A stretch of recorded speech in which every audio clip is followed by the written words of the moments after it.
right, we're here for Hip Hop San Diego, and I'm here with Blame One. Put your hands up. Yo, show some love. It's all y'all for y'all. What's up, Blake? We're gonna do it like some intimate shit right here. Let's do this. Check it out, everybody. This man's rocking for you, SD. Yo, check it. Yo, so many heads get hit with the same assault. Looking back, then it's a turn to a grain of salt. Changing ball scaling the parents contain their thoughts. The errors of pain. Quarter inch keep Babylon's left. The Babylon led. I travel long way from way in between the unseen. Human beings back. For me to breathe ahead, everything to being fed. Every man's another, all I'm seeing is red. Being led back to Blame's your big name here in San Diego hip hop. Like all the big cats talk about you and you being around for a long time and you doing your thing here. What do you think about San Diego hip hop in general? What are some words, like you've been in the scene for a while now, right?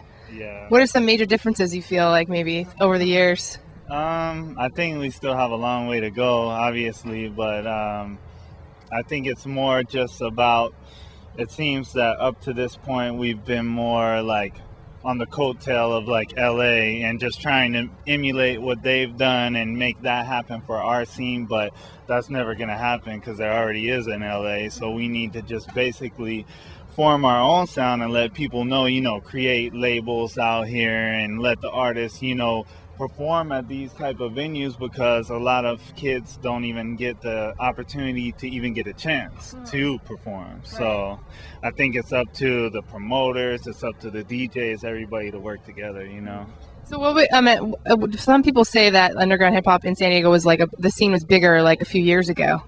Do you agree with them? No, I wouldn't necessarily say that. I would say that it's always been kind of like a constant up and down thing with San Diego from the get-go. I mean, there was times in the mid 80s and late 80s where it was really big, then died out, and then in the 90s came back, and same with now.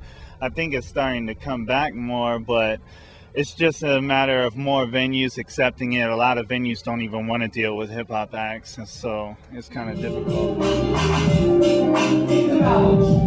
Your excellence, integrity, you'll never be ahead of me. I'm tired of your top 10 picks, someone instead of me. Drop rhymes steadily, heavily on your brain cells. Obey, I explain tales, so love and train well. I excel, propel, windmills, waters on the well. Order expel, you done more than sort of fell. I've done more than yours, sort of self in your lifetime. I expand youth minds in the way I write rhymes. Uplift your word, even if it's off word. It's the way I talk word, I mean the herbs talk herb. Suckers at the walls go rounds. I am, I take my cause I added physical nouns. I eliminate girls who imitate. Even bras wanna integrate. I make all false gods disintegrate. Officially the West Coast most left on plane one. A shining sun that wrecks on. Wanna battle, what's up? Feeling tough, so what? I hate the words, back it up. You think rap is enough for my people that you think tough? Like a weapon, I will respond and the radio has 7. So I have a copy of your Chemically Imbalanced album. It's a really, really great album. I appreciate We've it. talked about it. I know you were talking about doing some new stuff out, but you just released the 12-inch, right, for Grown Man Rap, right? Your single off the album. Yeah. And it's a really kick-ass song. Cool. I really like it.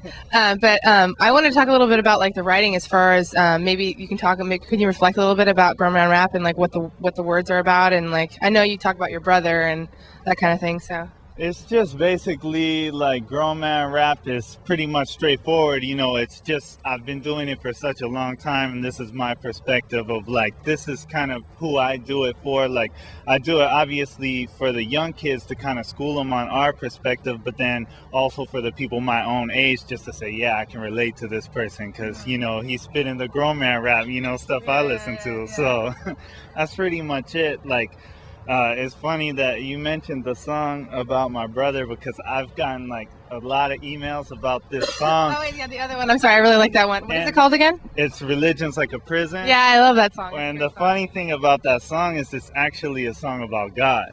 But everybody says, because I say in the beginning, you're sort of like a father figure, my older brother. Yeah. But I'm just basically trying to relay him to someone personal in my life, okay. So cool. that's kind of the way I did it. But it's cool though, because a lot of people, one thing I didn't expect was that a lot of people email me and they're like, you know, that touch me. Like, I wish, you know, I had a brother like that, or, you know, I look up to my brother like that, which is cool, you know. Either way, I think it was dope that I didn't even intend for it to be that way, but people perceived They it. interpreted it in their own. Like, what is the writing process like for you? I think it's, for me, it's just 100% honesty. Like, I'm the type of person that, yes, like, I will talk about God, but then at the same time, I'll talk about the factor that I'm far from perfect, and these are all the wrong things I do as well. Not to influence someone to take that path, but just to show you that, yeah, I'm human, and I'm not trying to be Mr. Righteous guy or whatever it is, you know? Everybody in the front, put your hands up,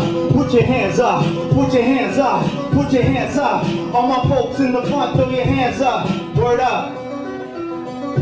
Every day I wake up, I face another struggle. Between 9 to 5, family and music I juggle. Yeah, I'm true to the hustle, due to the muscle that I put behind it. On the grind, never recline with my fam and friends. Although I'm always missing you, I'm at the rest, writing the words you never listen to. Listen to, listen to, listen to, listen to, listen to. Yo, what I possess is process through years of progress. I attain my rhyme skills through my conquest. Ignore what I like upon the wrong, what I love. I'm founder of the grounder of the sound. I love the noise and hate boys, they make the hate. Vision the sea swim, shout at these hollow ladies. Know that we study and the fish will be major. When you know the most fish are artificially flavored and particularly favored. Do you remember like the first rap you ever wrote, like in the schoolyard rapping? Like, do you remember? Actually, I do remember the first rhyme that I wrote because I was about 8 years old, and it was just basically like a bite off of a Run DMC song, that my Adidas song. I had wrote a song about the shoes that I was wearing at the time. And it was really simple, but even my friends at that time, they didn't believe that I wrote it. When I said it to them, they were like, oh, you know, you didn't write that. And that's what motivated me to keep writing, because I was like, all right, if they don't think I did it, that must mean there's some kind of potential there, you know. Yeah. So I just kept going with it. And I still have all my tapes of everything, and even videos when I was a kid and stuff. Yeah, really? So it's cool. Yeah. Cool. Do you remember the first time you like performed live in front of an audience? Probably the first time that I actually performed was it was actually a contest at the band shell in Oceanside. And I went down there. I was maybe like 13, and I went down there and performed with my friend I was going to school with at the time, and we ended up winning this contest down at the band shell, which was cool. And then from there I moved around a lot, and I entered into a lot of different contests in Ohio, where I stayed at for a little while, and then I moved back here, and that's when we formed Mystery's Extinction. That's my older group, and we had several albums that we put out, which to me had a big impact at that time. But then now it's like I've reinvented myself, because most of the kids that like my music now, they don't even know about the Mystery's Extinction stuff, you know. So, but it's a big part of me, definitely. So cool. Well, what are you going to be performing here tonight at Epicenter? Tonight, because it's like the, you know, release type thing, we're gonna try to do most of the songs off of the Grown Man Rap EP, and some of the songs off of my last vinyl, which was called Finally the EP. I put that out myself, as to where Access put out the new vinyl, but just try to keep it on the vinyl format pretty much, since that's what it's in celebration of. So what do you have any last words for like kids that are trying to get out there and rap and do what you're doing? Do you have any like advice for them?